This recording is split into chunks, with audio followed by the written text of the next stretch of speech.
Hello guys, आज हम लोग देखेंगे कि हम लोग अपना खुद का फ्लैश कार्ड्स कैसे बना सकते हैं। ठीक है, मार्केट में जो फ्लैश कार्ड्स आते हैं, चाहे वेदांतु हो, आरएमटी हो, रैम्स एच2 जो भी है ना, तो वो सारे फ्लैश कार्ड्स इतने ज्यादा महंगे होते हैं कि कोई नॉर्मल स्टूडेंट उसको अफोर्ड नहीं कर पाता, और कर भी पाएगा तो फिर वो उसको ये रहता है कि क्या चीज मेरे लिए जरूरी है पढ़ना, क्या नहीं, है ना। तो आज हम लोग खुद का पर्सनलाइज फ्लैश कार्ड्स बनाएंगे। ठीक है, उसके लिए हम लोग को चाहिए सबसे पहला एक अच्छा जीएसएम का पेपर। तो ये हमारा कुछ पेपर्स को कट करेंगे सिंपली। आप स्क्वायर भी कर सकते हैं, मैंने राउंडेड स्क्वायर करा है ताकि थोड़ा बेटर लगे।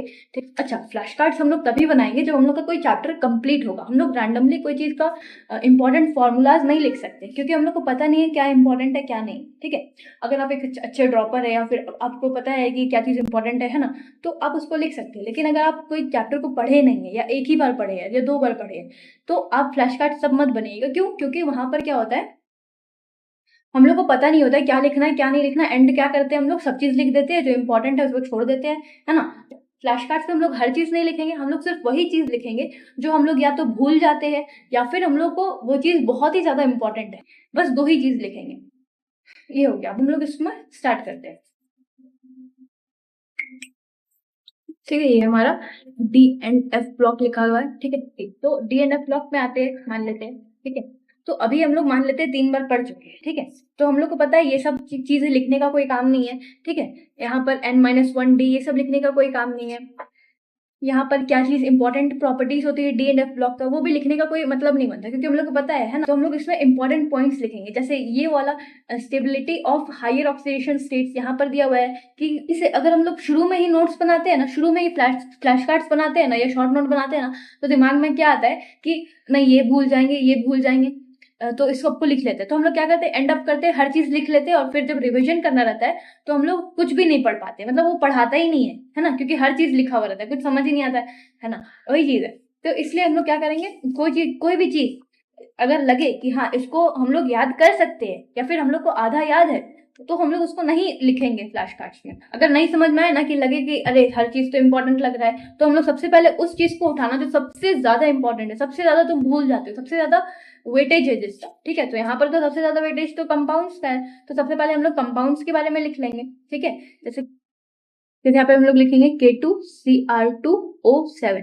ठीक है, ये हमारा पोटेशियम पर मैग्नेट है। पर मैग्नेट को याद करने का तरीका, जिसके पास 2 है उसके पास पर नहीं है, जिसके पास पर है उसके पास 2 नहीं है। ठीक है, तो उसके बाद हम लोग देखेंगे कि कैसे बनता है। सबसे पहले इसका प्रिपरेशन है।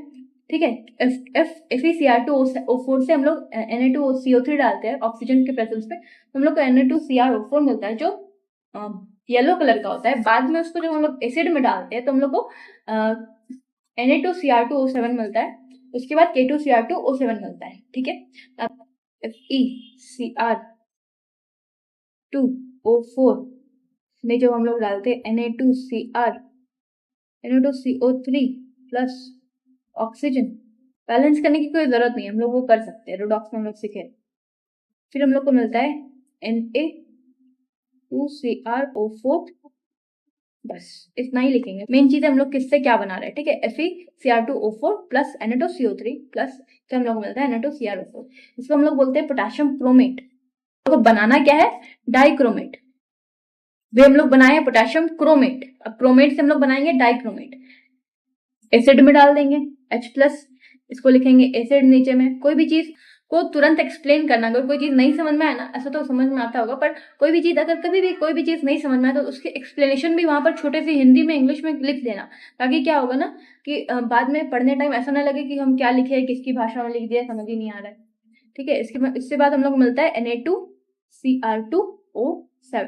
ठीक है, ये हम लोग का होता है पोटेशियम क्रोमेट। हम लोग का कौन से कलर का होता है, येलो कलर का होता है। ठीक है, अगर कोई कलर पेन हो तो उसी से बना लेने का है। तो बाद में मिलता है ऑरेंज कलर।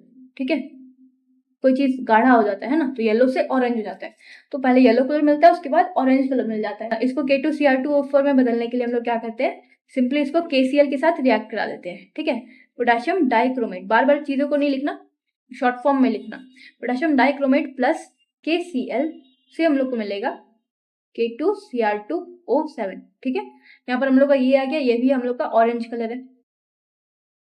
ठीक है, यहाँ पर ये वाला चीज कंप्लीट हो गई। इस चीज हम लोग क्या देखेंगे कि पोटेशियम क्रोमेट, उसका ऑक्सीडेशन स्टेट यहीं पे लिख लेंगे हम लोग +6। और इसका ऑक्सीडेशन हम लोग यहीं पे लिख लेंगे, पोटेशियम डाइक्रोमेट का +7। जब ये चीज हम लोग 3-4 बार पढ़ लेंगे ना, तो हम लोग को ये चीज समझने में आसान होगा कि हम लोग यहाँ पर +6 क्यों लिखे है, +7 क्यों लिखे है। उसके बाद इसका स्ट्रक्चर हो गया, दोनों का टेट्राहेड्रल स्ट्रक्चर है, ठीक है, वो भी लिखते हैं। यहीं पे हम लोग लिख देंगे टेट्राहेड्रल